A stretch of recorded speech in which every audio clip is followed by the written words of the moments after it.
Mark. Morning. Morning, Steve. Hey, how's it going? Good, good. It's good to see you at the soft opening at the Rivet. Yeah. You and Bonnie. Yeah, we had fun. Good morning, everybody. We're going to call to order the Board of Commissioners meeting for Tuesday, January 28th. If you would, please rise with us and say with us the Pledge of Allegiance. I pledge allegiance to the flag of the United States of America and to the republic for which it stands, one nation, under God, indivisible, with liberty and justice for all. Thank you all very much. At this time, we'll accept public comment for items not appearing on today's agenda. Is there any public comment at this time? Seeing none, we're going to go to considering the approval of the minutes from our meeting last week. Motion to approve the minutes from Tuesday, January 21st. I will second that. Been moved and seconded to approve the minutes. All those in favor of approving the minutes say aye. Aye. Motion is carried. Okay. All right, we're going to go into the 2020 budget revisions. We'll turn it over to Margaret, and we'll also welcome up Tom as well. Okay, thanks very much. As you are aware, during the month of January, following a municipal election, the commissioners may amend our 2020 budget, and the budget was reopened, and we've been going through a review of the 2020 budget, provided an opportunity for our newly elected officials, controller, treasurer, and prothonotary, to take a look at those budgets, and we have some proposed changes for your consideration today. Once these revisions are adopted, they will be published so that there is a 10-day public review and inspection period. The changes will be listed on our website as well as in the newspaper. That leads us to final adoption of the 2020 budget on Tuesday, February the 11th. So at this point, I'll turn it over to Tom, and he'll outline the proposed revisions. I'm just going to summarize what our adopted revenues were and expenditures and these reopened requests. So the operating revenues for the 2020 budget were $79,734,737. The changes that are proposed here would be $132,040 in total, which would have the adjusted revenues increase to $79,866 and $777. The operating expenditures in the adopted budget were $82,123,801, and again, the changes to the expenditures was an increase of $190,147 for a total of $82,313,948. So the difference between the expenditures and the revenue would be $58,170 more in expenditures than in revenue. The primary changes were in three departments. The aging department actually got grant funding of $48,040 for a aging care manager 2 position, and the total cost was $48,040. So that was a wash. So it was completely grant funded. There was $10,000 that is going to be contributed to the Center County Housing and Land Trust for affordable housing. This is actually going to come out of affordable housing funds and won't impact the general fund in any way. And the last change, which was the main change, was related to elections, and this is for personnel for a position, department clerk position, and then costs related to changes associated with the 2020 election. Okay, thank you, Tom. Any questions, comments for Tom or Margaret? No, I think it's pretty clear that the big change was elections, and those were mandates that we unfortunately have to absorb, and that's what we're doing. Correct. Thanks for sending the documents out a couple days in advance so we could go over them. Okay. So we appreciate very much the time-intensive nature of this. We had the whole year essentially to get the budget done. Now with the revised budget, we had a few days. So we thank you for that, and this puts us on track for getting it done by the mandated February 15th. Again, February 11th will be 2 weeks from today. So thank you once again. Great job to both of you. Thank you. Thank you. Okay. All right. We would then look for an action. Motion to adopt the tentative 2020 county budget and authorize advertisement for public inspection. I will second that. Okay, it'll be moved and seconded appropriately. We'll have it also available for inspection if anybody would like to come in, and available on our website. So we would love the feedback. Hearing no further discussion, all in favor say aye. Aye. Aye. Motion is carried. Okay. All right, entering into our contracts, we're going to welcome up our Sheriff, Brian Samsel, and Larry Mays, the President of Snowshoe Rails to Trails, to discuss this contract. Good morning to both of you. Hi, Larry. Good morning. Hello, Sheriff.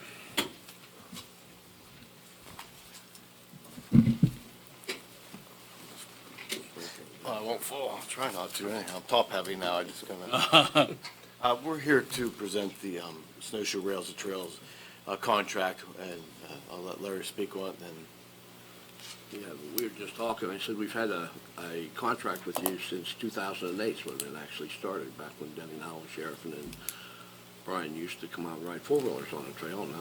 Now he moved it up. and now I come up and eat chicken dinners here and there. Yeah. Needs a chicken dinner or a pig roast or something once in a while. But anyhow, we've had a good relationship, and we certainly appreciate all of your support in your positions for the contract, and Brian and his staff, they do a wonderful job out there. Like we always tell our people, we're not out there to kill people, we're out there to keep a safe trail in the community and help educate the users that come in, because we have people from all over that come there, from different states and things like that. They need some education as they get run into whether it's officers or staff or something out there. This past year was very good for us. We've had our third largest year in membership. We ended the year with 3,250 members there. I didn't have the figures. I tried and I wasn't prepared. I apologize. How many ATVs versus UTVs, how many $1 million that would add into, that brings into the economy. They're getting expensive. They're up. I have a son-in-law that works at Bestline. They're up to $30,000, some of those new UTVs that you're getting, But we try to average that out and come up with a figure for you. I apologize. It's pretty interesting. It's actually a lot of bucks put into four-wheelers alone, that come out there. So anyhow, we're after a 4-year contract. Last year when we was here, we got a 1-year contract. The elections was all in, and was hoping that we could extend that to 4 years. Everybody's in office and that. And like I said, we work very well with Brian. He knows what it's all about. He's been there. His staff that come out there and patrol the trails and the township roads that's legalized for ATV, and that all works out good. We've extended our trail. If you got a chance to read the newsletter, we extended to the Phillipsburg Elks Country Club. They allowed us to build another trailhead up there on their property, about 1.5 mile trail, that a little a parking lot adjacent to their vehicle parking lot, a little ATV use training center they allowed us to put in on their property as well. So we're looking forward to this fall. We're going to have some training in that up there for the youth, 8 through 15 years of age as well. So anyhow, we're moving ahead. We're not sitting still, and hopefully we're bringing money into the area. So anyhow, we'd like to have a renewal of the contract, 4-year contract is what we're here for. Yeah, we're up there to keep a safe environment and make sure people have their insurances and all their Rails and Trail stickers and stuff like that, insurance, make sure they're registered vehicles, and also helps get us out in the community at the Snowshoe area, Phillipsburg area, for a little law enforcement present while we're up there as well. So yeah, I think it's been great. I used to love going up there all the time and working it, and I always did, and running to Larry and run around. It brings a lot of money in the local community, because there's people from West Virginia, Ohio, from Wilkes-Barre, New York, they all come into the Rails and Trails because there's so many miles they can run. So you can't beat the price. It's $20 a year for the year, where you go pay per visit at different places. So it's a good contract. It's a good thing. Do we have, I'm at the disadvantage of not having seen the contract, but my question is, with a 4-year contract, are there escalators in there or true cost? It goes by cost of the deputy. So at the end of the year, we rate. It goes, whoever was there, it's their rate. Okay, so it is a true cost. Okay. True cost. That's fine. Tom, we all work together with it. It's true cost over time. Yeah. Okay, that's fine. Everything's in there. It's all built in. So it's. The contract hasn't seen any really changes. No, Really. no. The only thing is, we're extending this year. The only difference is 4 years instead of, and we don't have to see Larry's good-looking face every year come back here. So we can come back every 4. Oh, he's always welcome. The work that you're doing, again, Larry, you're constantly increasing, constantly building membership, and it's really great. So it's really a treasure we have here in Center County. And as a member of Snowshoe Rails to Trails, always like getting the newsletter and attending some of your dinners. And I'm assuming a large fraction of those 3,250 members are not Center County residents. So they're essentially tourists. And obviously, that, as the sheriff was mentioning, that helps the economy up in the Snowshoe area. And now maybe we'll get a little spillover into Phillipsburg. And they buy their gas in Phillipsburg, they eat and go. Oh. Or I'm sorry, in Snowshoe, they buy their groceries in Snowshoe if they stay for the weekend. So In the Elks Club? At the Elks Club, yeah, now you can. Good meal there. That's how many miles of trail is it now? It's gotta Right be. now, we have about 52 mile with Snowshoe Township, Rush Township, that we work with their supervisors to get there. We have about 52 mile, and then when Bloody Skillet is open, the DCNR trail out near Orviston, that's another 39 miles. So you're into that 90 mile, right into there total. So, and we're looking to expand a little bit already. We're working for this year. We don't want to let it out of the bag yet, but we're. Well, you just looking to did. expand. Yeah, you just did. Yeah. In Center County. Excellent. Well, good. That's great, Larry. So we thank you for taking the time to be here, both of you. We appreciate it very much.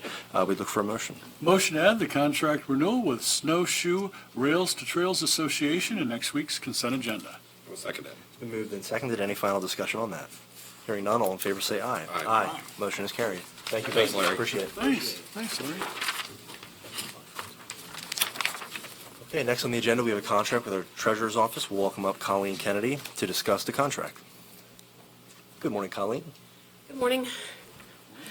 Good morning, good morning. In 2006, the county entered into a contract with the Fish and Board Commission to participate in an automated license program. And recently, there were changes to the contract which necessitate a new contract agreement.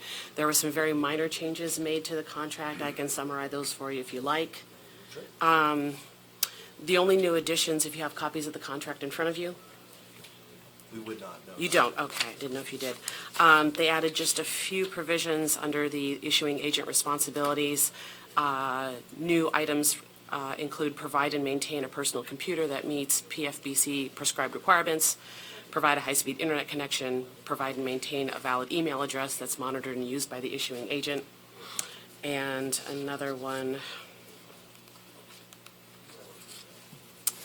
under remedies of PFBC, they added that the PFBC may elect to suspend the agreement, and they added the requirement if an agent fails 3 EFT occurrences. So fairly minor changes, but necessitated a new contract. So it's essentially the same agreement that we've been in with them since 2006.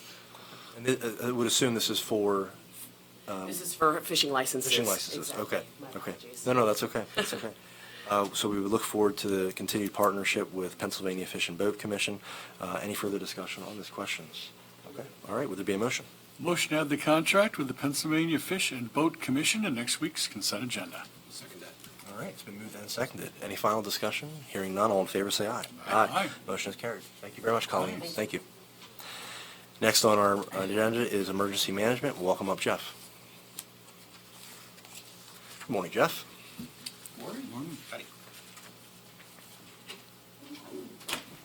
No emergencies?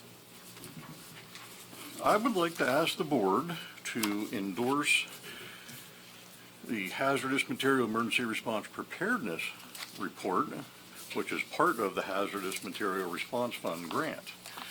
And if you had a chance to look at it, there's an 18-page statistical and narrative endorsing this. And what that covers is the Tier 2 reporting facilities, the planning facilities. There's many threat assessments in there to deal with various aspects of hazardous material within the county, whether it be manufacturing, transportation, et cetera.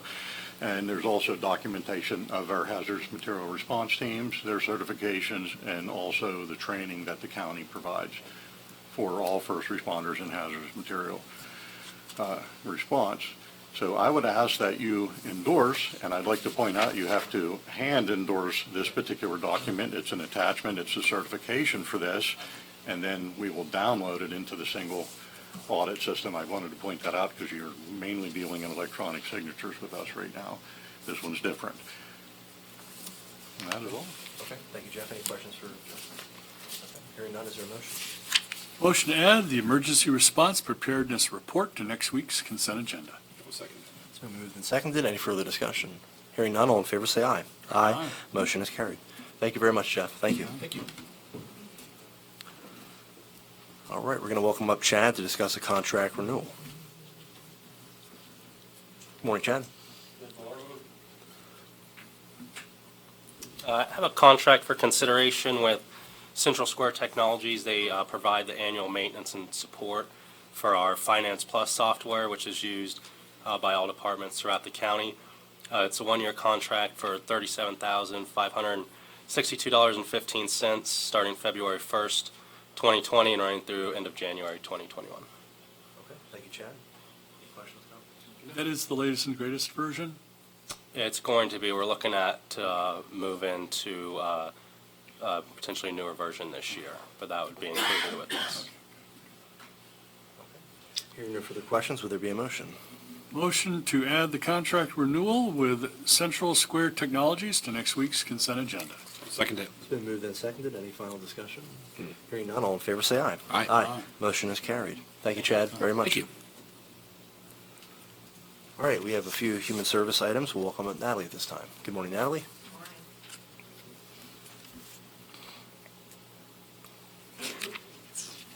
My first item is on behalf of Adult Services. It's a letter of agreement with Center for Community Resources to coordinate services.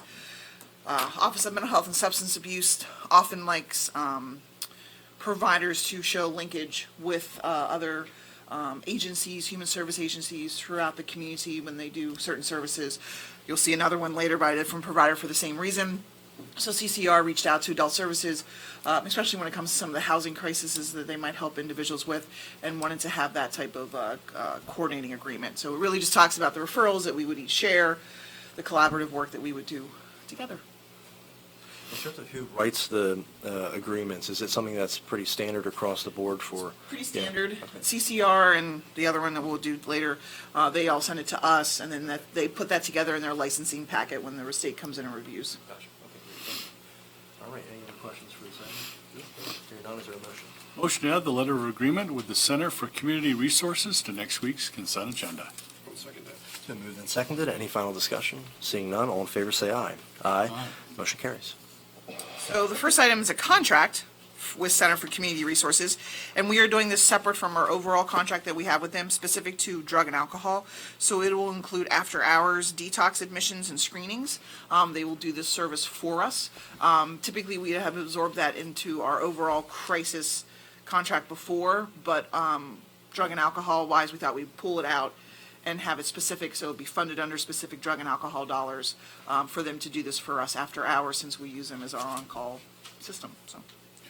Contract totals $1,000 with our state, with our county obligation being $46.10. We're gonna do it from January to June 30th and then align it with our fiscal years. And the services would be provided in the community or at their location? It would be at their location. They would do they would do phone call screenings, work with an individual if they contacted them after hours or weekends, linked to detox facilities, and then we'd be able, at the back end, our drug and alcohol office come in and be able to finalize authorizations and so forth then for the individuals in need. Thank you. Yeah. Any questions, comments? Seeing none, is there a motion? I can do the second I'm sorry. item. I'm sorry, yes. So this is very similar to what I just talked about. So Community Services Group does the same thing. They wanted to do a letter of agreement with the county for referrals through their commitment to work in their coordination of services. So while we contract specifically with Community Services Group, we also wanted to have this as support to them for their licensing and continuity of care, so to speak. So it's the similar idea. Referrals will go back and forth. It's not about the funding of those referrals, it's really just the availability of what CSG does in our community. Okay, thank you. Any other questions on that? Okay, seeing none. Now is there a motion? Motion to add the contract with Center for Community Resources and the letter of agreement with Community Services Group to next week's consent agenda. All right, it's been moved and seconded. Any final discussion? Hearing none, all in favor say aye. Aye. Motion carries. So I have this under transportation, because we're going to talk about their services, and it also links in with MHID and aging. So last year, transportation had an individual that retired that did their fiscal, so we approached SAM Inc. to take on for 6 months their fiscal obligations for that department. So that ended December 31st, and so what the recommendation was moving forward was to stay with SAM Inc. for what they have done for fiscal work for transportation. So we are combining transportation into the overall financial SAM Inc. contract that we have with MHID, drug and alcohol, and aging.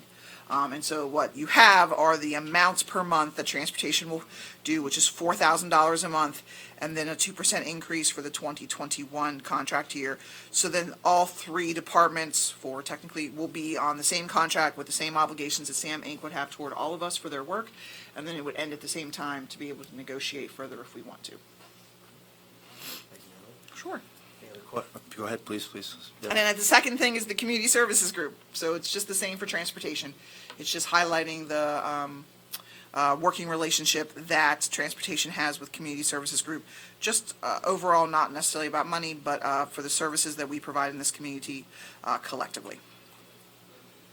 And then for the SAM contract, is there a position within transportation that we did not fill or is vacant for fiscal? Yes, I believe so. I think we did some other personnel changes in terms of what needs were, but they've been really able to absorb a lot of the day-to-day operations of the fiscal work that Susan had previously done for them. Susan, I think it's correct. And then they've also been able to help do some additional fiscal work that we've asked of them due to their expertise. So, but yes, I think it was altered to a different position. Okay, there was a fiscal position not filled. So Oh, is that what it was? fiscal position that was, Thanks, Tom. in a prior I budget. couldn't- It's not in this budget anymore, so you're actually probably saving money. Thank you. I couldn't remember. No, that's glad we asked. Thank you. Okay. Any other questions on those two items for transportation? I have a question afterward, but Okay, sure. Would there then be a motion? Motion to add the contract addendum with SAM Inc. and the letter of agreement with Community Services Group to next week's consent agenda. I will second that. It's been moved and seconded. Any final discussion? Hearing none, all in favor say aye. Aye. Aye. Motion is carried. Yeah, please. I was just going to say, would it be possible to give a little bit of update of how things are going with the outpatient situation that we found ourselves in? So, Universal Community Behavioral Health gave notice that they will be closing their offices. So that included crisis that we've already addressed, and then outpatient, which is down here out of the Match Factory. So that impacted approximately a little over 1,300 individuals. And we've worked extensively with UCBH staff on that. And so we've been meeting weekly about this, phone calls, and I can tell you that as of last week, they were at well over 90% of individuals being linked to resources great. in the community. Good. So that would either be, they're going to see one of our current providers that we already have in the community, whether that would be that they would be graduating from services, it would be maybe a physician, a doctor will be taking on prescription of whatever their outcome disposition is. They were well above, they were very high last week. Since this is the last week, we would hope for that. They have been instrumental with working with our community care, behavioral health, and managed care, because managed care really had the highest number of individuals that they saw there were under managed care. So they've worked collaboratively to reach out to members to make sure they've heard. We actively will tell people to call our office if they haven't been linked with any other services. We understand there could be, some individuals that hadn't been going there for a while. They want to decide to come back again in, say, March, and they'll find out that they're closed. We anticipate that, so we want people to know they can call the 355-6782 MHID office to talk about that. But we've had providers really step up to the plate. Our current providers have really said, what can we do to help? So they've added additional staff. The staff from UCBH have actively been looking to see how they can do it. Psychiatrist-wise, that psychiatrist will be retained in this community. So that was a huge opportunity for us to continue that working relationship with that psychiatrist and that PA. And then we've had the providers themselves, be willing to take on additional services. We then, as a county office, will be looking to issue an RFP probably in March, because we do want to make sure that additional services are brought to the community if we can. So whether that's current providers that add services to their opportunities, or we get additional providers who want to come into Center County, we wanted to still be able to do that RFP. So we've worked with community care, they're aware of that. They support that we want to advocate for additional services, but we do feel like the staff down there, they've also have prepared for records. So if someone's records haven't been able to be transferred yet to their new provider, they're actually keeping their space available till April to do that, so they can be linked with the Meadows as their parent company and can work with making sure that records for individuals are also transferred to their new provider. That's great. Yeah, it's, I can't really, it's been a lot of work, by staff, and by, again, I think they have been great communicators with us, UCBH. They recognize that this was an impact on this community, and so they really have done their due diligence. We really feel like, I understand that there could be individuals here and there that can occur, and we're not open to making sure that we reach those people if that happens. But we really feel like, they have done with a plan. They've actively worked with other providers that we have working relationships with. Other providers that have said that we couldn't help, we respected that, and really kind of worked with the providers that opened up availability to us for those individuals. So, Thank your team for great work and all the other folks that made that all happen. I will. It's wonderful. Yeah. Thank you for asking. Yeah, please. The plans for the RFP, is that another sign that the basic demand for services continues to increase? I think for us, the demand is always there, whether it's county funded, Medicaid funded, or private insurance funded. There continues to be a desire to have choice and options for mental health services in this community. It happens routinely that way, that we have that come through our door, that people have an interest in possibly opening a practice here or expanding their practice. And so by the county having the RFP, we want to have it so it allows us to do some additional services, whether that be peer, making more choice for peer, whether that be increased psychiatric time, especially for our outpatient commitments. We really think that's important to make sure we have psychiatric time for that. School services are really important to us, so if there's opportunities to expand our school services, we want to look at that. So this allows us to kind of be broader in some of the services that might have limited choice. We want to expand that choice. So consistently, we feel like we can always bring providers to this community, and it would fill a need, always.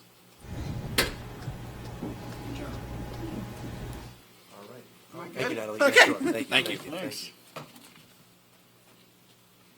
right, we have today's consent agenda in front of us. Is there a motion to approve it? Motion to approve today's consent agenda. Second. All right, it's been moved and seconded. Any further discussion on that? Hearing none, all in favor say aye. Aye. Motion carries. Okay. Margaret, for Administrator's Report, anything? Just one item this morning, I wanted to remind everyone that this afternoon at 1 o'clock is the groundbreaking ceremony at the correctional facility for the solar array. It's been a long time in the planning, and the stakes are in the ground, so you'll see that, but it's at 1 o'clock today. Press release has been sent previously, but I hope to see you there. Thank you, Margaret. Okay. All right, for liquid fuels, we're going to welcome up Tom.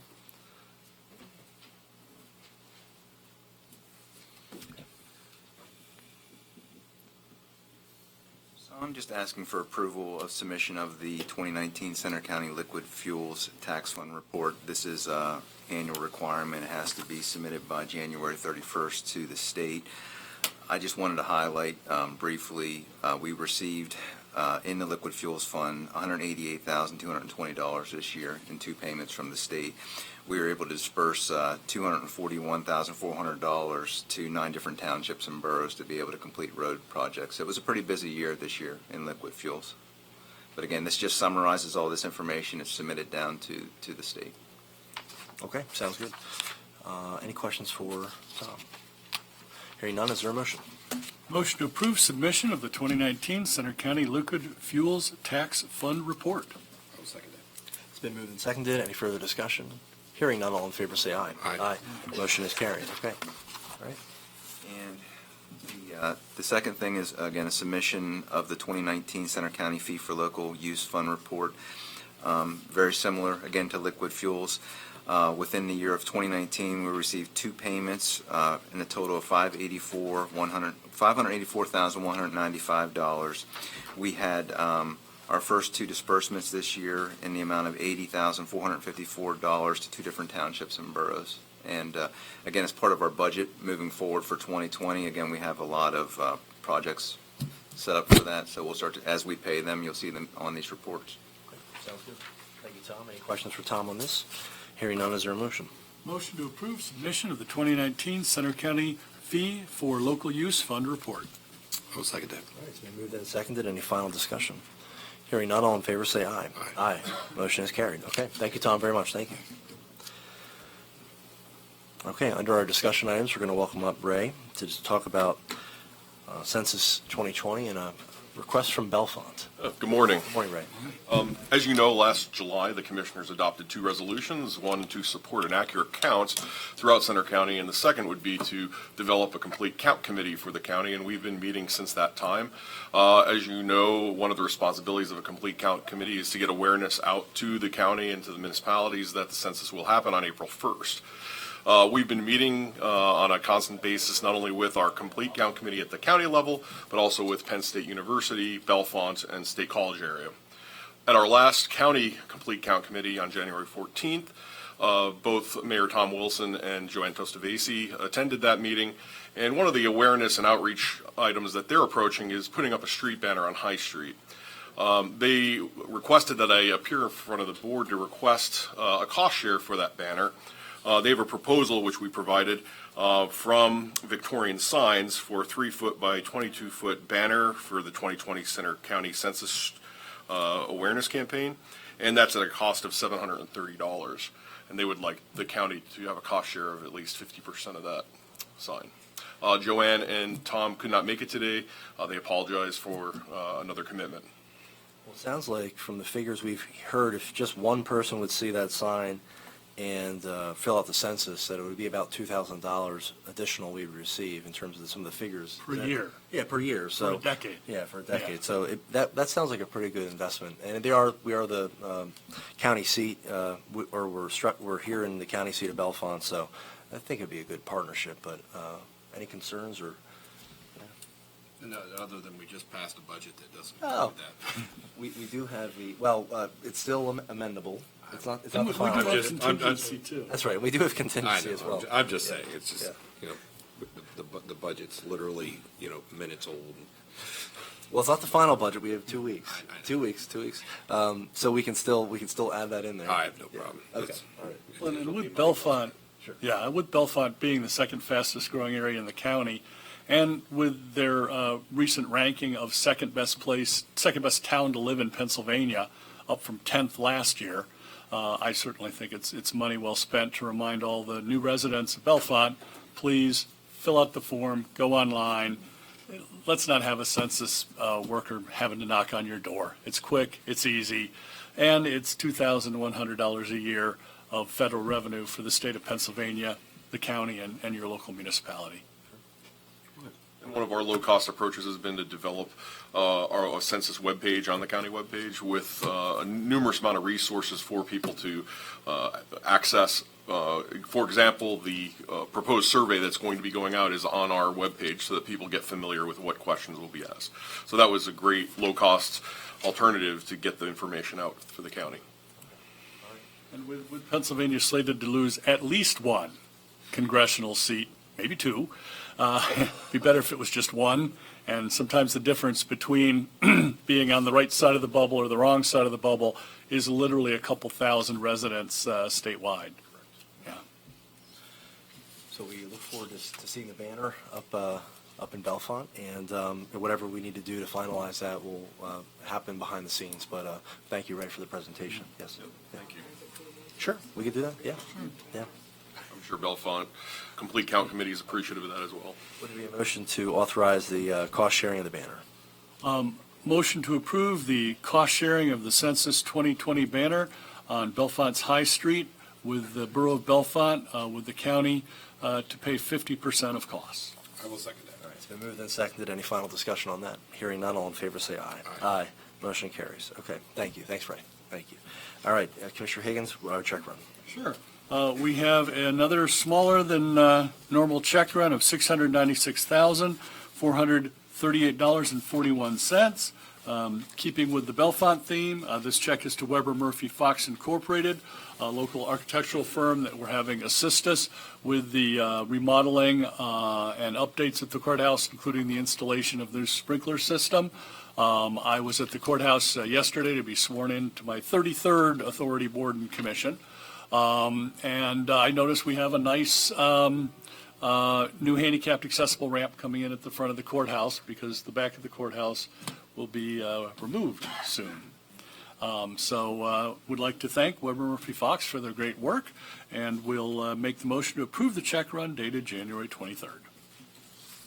I will second. Okay. It's been moved and seconded. Any final discussion on the check run? Hearing none, all in favor say aye. Aye. Motion is carried. Okay. We do want to recognize that there was a court of honor for our Eagle Scouts here in Center County on Saturday, and this was for Jonathan Inman, William Newcomb, and Zane Saylor, and this was for Troop 32 of State College, and we want to congratulate them for earning the rank of Eagle Scout. I believe it was their 185th, 186th, and 187th Eagle Scout, and Steve was there, Sheriff was there. In fact, I think even Joe Davidson was there, but not in his capacity as recorder of deeds. Representing the Elks. And I think Casey McLean, Yes, one of our Casey McLean MDJs, was there too. I have not seen an MDJ at a court of honor before. It was very, very proud parents too. It was a good, and Celeste Newcomb from CVM. Yep, and I've known the Saylor family for a fair while too. Yeah. Well, congratulations to those three young men for that. We'll turn it over to Commissioner Dershowitz. We have our voter registration report this week, and actually it was kind of a unique report in a way. I'll get to that. Okay.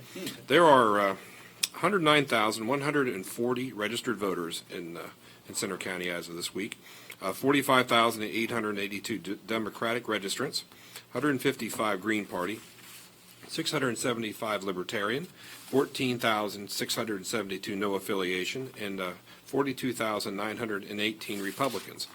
And that is up one registered voter from last report, which is very rare that we only have that much of a deviation from reports, which leads all other voting parties at 4,838.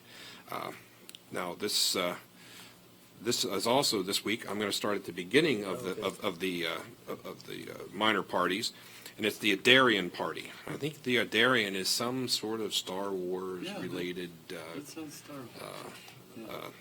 concern, and there are two Adjourns here among us in Center County. So let's recognize that today. All right. This is the first day to circulate nominating petitions if you're running for elected office. So want to highlight that. The precinct report this week is precinct number 60, which is Liberty Township, and they vote at the Faith Baptist Church in Blanchard. And at the Faith Baptist Church in Blanchard in the last election, there were 1,038 registered voters, 411 ballots cast, which leaves a voter turnout percentage of 39.60%. And want to thank the folks that make it happen. Our good friend Cheryl McCombs is the judge of election, Minority Inspector Mary Packer, Majority Inspector Kenneth Packer, and the clerks Jacqueline Watkins and Connie Shady. I want to thank them all and thank the First Baptist Church for allowing us to use their facility, and we'll be back soon enough. So there you have it. Thank you very much, Commissioner. Sure. Okay. Any announcements that we'd like to make? Any executive sessions to report? Okay. All right. Any questions from the press before we look to adjourn? Today at the solar, do all three of you plan on attending? Okay. Absolutely. Only if the sun's out. Okay. Seeing no other questions, we'd look for a motion to adjourn. Motion to adjourn at 10:39. I will second that. All right. All in favor say aye. Aye. We're adjourned. Thank you all.